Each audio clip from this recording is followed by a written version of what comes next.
even the religious undertones is the story of the scapegoat biblically, where the scapegoat, the term comes from that goat holds all of the sins of the people, and once you send one to the wilderness, and then the other goat is the blood sacrifice. Yeah. So really this entire movie, that is like something that was in the back of my head, which is there are two goats, which one's going to be hold the sins and which one's going to be the blood sacrifice. First of all, congratulations on the film. Thank you. Now that it's out in the world, how has the reception been sort of outside of the America? Because obviously it's American football, and I thought the story also was quite American. So how has it been now that you're starting to take it outside of that area? You know, interestingly enough, it feels like the rest of the world is responding to it more. Okay. Yeah. Interesting. The interviews I've been doing, and European audiences tend to go deeper than the surface. Okay.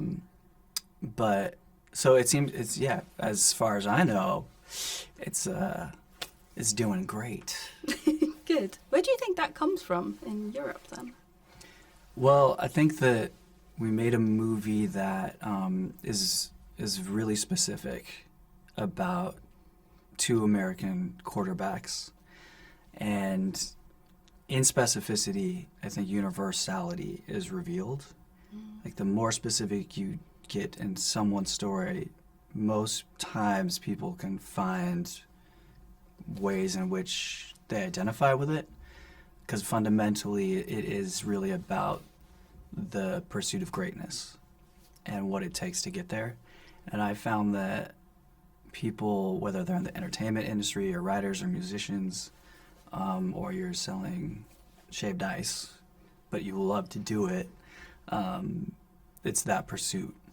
And if we sacrifice so much of ourselves in the pursuit, at a certain point we might not recognize ourselves. I think that was really the horror when conceptualizing the movie. Yeah, I suppose there's an element of kind of spectacle as well. I mean, I know nothing about American football or any kind of sport with a ball, so there's that element as well, like the X-ray shots of, you know, the brains just kind of moving. So I suppose that's probably another thing as well. You're coming to it from outside in these other areas. Yeah. I suppose. Yeah, and a big part of the game is that it's no longer just the game, it's the business of the game. And the spectacle is necessary to keep the machine going. So the fanatics are complicit. You know, we're all kind of complicit in this modern day gladiator kind of arena, and so it really is. I really wasn't. All I had to do was hold up the mirror, like most horror is just looking at today in society and holding up the mirror and reflecting it back. So the spectacle is just from real life. You know, the Super Bowl is one of the most watched events, and if you don't like football, everyone watches for the commercials. So, you know, it's part of the game. You already mentioned that horror tends to look at a lot of kind of societal issues, but I feel like that's really become quite huge with this kind of elevated horror stuff that's been going on the last 10 years. Did you look at sort of more modern horror films or kind of older horror films? What did you want to kind of get into that DNA of the film? I was looking at older films, actually. I think that what culturally we've come to identify as elevated is just the story, the allegory of the story itself. So I actually, you know, was referencing Jacob's Ladder, right, or The Shining, and anything Lynchian, all of David Lynch's work. Anything that is in that uncanny valley of like normal behavior or normal setting and weirdness or something's off, And I was referencing like Holy Mountain, Jodorowsky's canon of work is also a big influence. So Suspiria to, there's a lot of art. There's a lot of art house and foreign film that influenced me, and I also grew up in the blockbuster era and watched, Predator when I shouldn't have, and Terminator 2, and a lot of violence, and so it was really like a, as a first-time studio director, stepping into a world where we have to build and structure something that is common and approachable to an everyday American audience and even people that don't know American football, and make it accessible. So it was definitely a balancing act. Yeah, I bet. So what was the effect of watching Predator and all these other films that you probably shouldn't have been watching so young? What was the effect It's of called that? Ham. It's a movie coming out October 3rd. Wait, what's that? When is it coming out here? Yes, October 3rd. Okay. Boom. Sorry. The effect of watching Predator. Yeah, just like these films that, because Yeah. I had those films, I watched far too many films that I should not have been watching at, a young age, and I was terrified, but here I am talking about a horror film with you. Yeah. I mean, and it was also a time where VHS, so there wasn't the internet to just go find the next thing to feed the thing. We just kept watching Predator. Like somehow it comforts me now. And I think that, good or bad, it's not about if watching violent things or something is appropriate or not. It's how you respond to it and how you're able to discuss it as a piece of art versus letting it dictate some other version of yourself or life. I actually think it's about it's catharsis. Yeah. And forcing people horror forces people to confront suffering. And I think that's difficult to talk about in most families or societies. And so I think it's actually a really powerful thing that I got to watch Predator, unlocked an imagination, and oh my God, now that I'm talking about it, all the X-ray stuff in this movie Yeah. is basically just the Predator cam. Boom. There we go. Sorry. We made that connection. Boom. But horror also, I had a teacher when I went to university here who said that, like, horror is the cinema of the body, not just because, the body's mutilated on screen, but because it tries to get, like, a physical reaction, whether it's, screaming or jumping or puking everywhere. So did you kind of want to do that as well? Did you want to get, like, a huge reaction out of your audience? Yeah, wherever we could. And with laughs. At every turn, we were never not considering how can we fuck with an audience. And a lot of one of my favorite horror films is Alien. And that franchise too there's a language where you set up a shower scene or you set up something sexy and then enter the danger, because it's such a stark contrast and juxtaposition. Like that's how you get those big reactions. And so this was also not necessarily sexy, but trying to disarm people with humor and the absurd. And that, like, even within Marlon's performance. What were we talking about? Just that, like, trying to get that reaction out of people. And you just said, like, sexiness. This probably isn't, you don't have those steamy shows. But it is about the body, because you get loads of these shots of, Cameron as well. Because his body is the tool that he's using. Yes. And he is a commodity, isn't he? Yeah. Yeah. That's what I kind of pitched Monkey Paw and Jordan when I first met, was that basically the horror or positing this question, exploring the themes of what happens when the athlete becomes a commodity. And if your body's your only capital, then injury or age makes you just disposable. And so there's a lot of body horror inherent in the game itself. Like going through the combine, like that's all just real. They measure your hand size, they measure the width of your thighs and how much you lift and so everything is basically there's a detachment of sorts from the humanity and just the spectacle or the specimen even when it becomes a business, when it's through the lens of a business model. Yeah, it's horrifying. But the script already, Monkey Paw already had it. Mm-hmm. And it was completely different, wasn't it? It wasn't a horror film when it came to, across you. It was, yeah, it was definitely, it was definitely more subdued. It definitely didn't have, the body horror. And when I met with Monkey Paw and Jordan, they had actually done like a draft based off like Universal and Monkey Paw's notes and where Jordan kind of wanted to push it. And they were looking for a writer-director to make it their own and had some stamp. So I kind of knew the assignment when I came in, and I came in hot with what you see on screen. As you should. So it was more about molding what was already there and inserting or injecting it with my point of view and all of the visual opportunities and aesthetics that I felt it needed.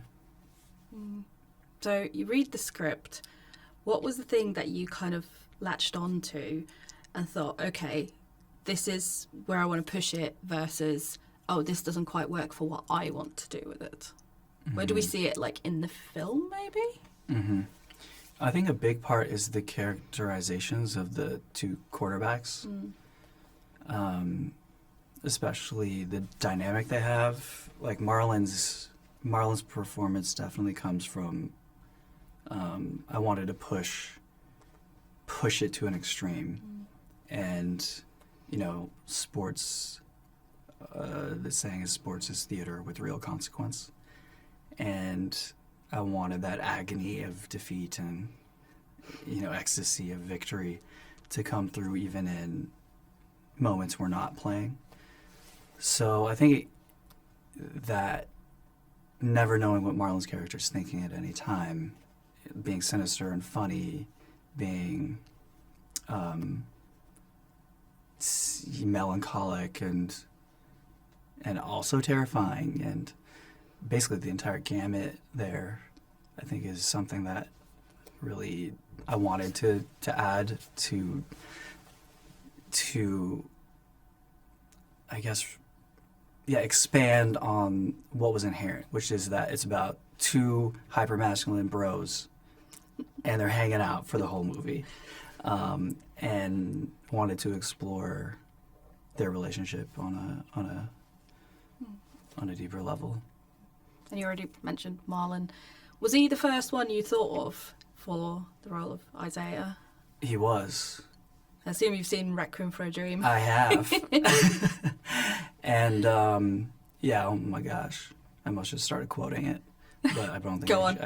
Ask to like that's Requiem for a Dream. And I knew he had it in him, and I just don't think he had the opportunity. And he's a goat himself, so he carried all that with him. He's just been around like the celebrity fame, money, good or bad, his entire life, and could draw from his experiences. So our conversations were more about like unlocking that and giving him space to do his thing. And I think comedy actors have that weird inherent kind of, they can be so scary. Because I was thinking of Steve Carell in Foxcatcher. But we know him as, Michael Scott, and he's very funny and silly. and then you see him as something terrifying. Yeah. And I thought Marlon really kind of nailed that. Yeah. Really unsettling. And it's like, I think it's also horror's subversive, and I think the casting itself is a bit subversive because they only know him as parody in terms of like Scary Movie and all that space. So I love the idea of an audience approaching it like, are we going to get that version? And then suddenly it's the most separate, diametrically opposed version of like you could get from it. That was the goal. Yeah. Were you already like a big American football fan when you came into this? No, not like that. Okay. Like I was like, it's just part of American life. Grew up going to like Oakland Raider games, and there it's like, yeah, there's a section behind when it was in Oakland, when they were in Oakland, called like the Black Hole, and it'd be everyone head to toe, face paint, red, like dress up in whatever Halloween costume you wanted, and it's really intense. I mean, I think it is akin to the soccer culture in Europe, or where people's days are ruined if their teams don't do well, and it is life or death. It is like I put all my life savings on a bet that this guy's gonna catch a ball 3 times, and so there is this transference of a lot of what we carry in society is put onto these athletes. Yeah, but it's also a community, because in that first scene, when they win, it's like, oh my God, we did it. When you're watching at home, that's so, I mean, again, I don't watch any sports, but it is, my boyfriend's a big football fan here, like soccer Shout fan. out your boyfriend. Exactly. He'll be so happy when he sees this. Yeah. He's a big Chelsea supporter. Okay. But he's the same thing as like, oh my God, we're losing. Or, oh my God, we're winning. Or Yeah. we got a red card. Where does that come from? I mean, that seems like a universal thing to me. Do you have any experience in that? Yeah, absolutely. I think that's like the power of the game, where I differentiate the game versus the business of the sport. I grew up, like most of my bonding with my father was him taking me to Warriors games. That was like the big, like we'd rotate as children, who gets to go with dad to the game. It was a big deal. So the connection, even in the what I call the prologue of this, was trying to connect the idea of family and football and violence as love. And so that is when there's no other outlet for people to talk about their feelings, or it's not safe to talk about feelings, or whatever it is, it often gets transferred somewhere. So I think it oftentimes goes to the players. And the whole concept of it, even the religious undertones, is the story of the scapegoat biblically, where the scapegoat, the term comes from that goat holds all of the sins of the people, and once you send one to the wilderness, and then the other goat is the blood sacrifice. Yeah. So really this entire movie, that is like something that was in the back of my head, which is there are 2 goats, which one's going to be hold the sins and which one's going to be the blood sacrifice. And we have to end this on Jordan Peele, obviously another goat. Yeah. I mean, he is involved, and what kind of support did you want from him? Because obviously he's done so much great work, and it sounds like he was really supportive as a filmmaker himself and giving you the space, but what kind of support did you need from him?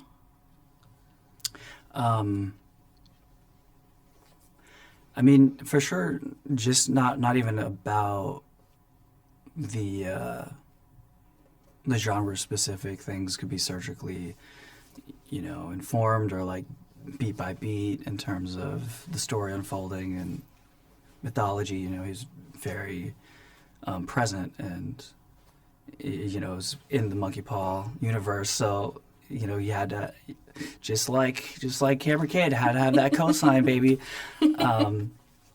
But I think I did need, I got a lot of guidance on how to navigate a studio system. Okay. and the industry. Oh my God, it's so meta. Like not just filmmaking, but how to make films certain way within certain systems.